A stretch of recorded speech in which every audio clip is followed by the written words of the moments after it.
இன்றைக்கி எங்கள் வீட்டு வாசல் பொங்கல் எப்படி வச்சேன்னு பார்க்கலாம்.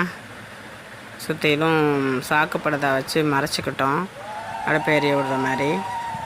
அடுத்தது அடுப்பு கட்டியை வச்சு சுத்தம் பண்ணி மொழுகி கோலம் போட்டு பச்சரிசி மாவை ஊற வச்சு அரைச்சி அதில் மாவு செஞ்சு ரெடி பண்ணி நீர் கோலம் மாதிரி போட்டுக்கிட்டோம்.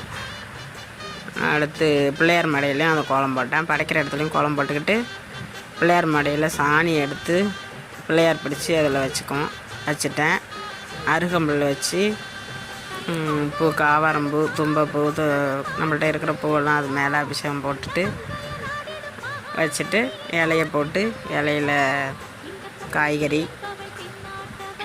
வாழைப்பழம், வெத்தலை சிவ, அச்சு வெல்லம், மஞ்சள் கொத்து, இஞ்சி கொத்து, அடுத்து பொங்கப்பானை, கூட்டு வைக்கிற பாத்திரம் எல்லாத்தையும் பக்கத்தில் வச்சு கரும்பு ஓரமாக பந்தல்லே ஓரமாக கட்டிக்கிறது. பந்தல்னால் சுற்றிலும் கட்டிட்டு மேலே மட்டும் ஓப்பனில் விடுறது. அதில் ஓரமாக கரும்பையும் வச்சு கட்டி வச்சுக்கிட்டோம். அடுத்தது படைச்சிட்டு சாமி கும்பிட்டுட்டு கற்பூரத்தை எடுத்து அடுப்பில் வச்சு பொங்கப்பானையில் இஞ்சி கொத்து, மஞ்சள் கொத்து கட்டி அடுப்பில் வச்சு பொங்கி இறக்கியாச்சு. இறக்கிட்டு இலையில் பொங்கல் எடுத்து வச்சு சாமி கும்பிட்டுட்டு காக்காக்கு வச்சுட்டு சாப்பிட்டாச்சு. மறுநாள் மாட்டுப்பொங்கல்.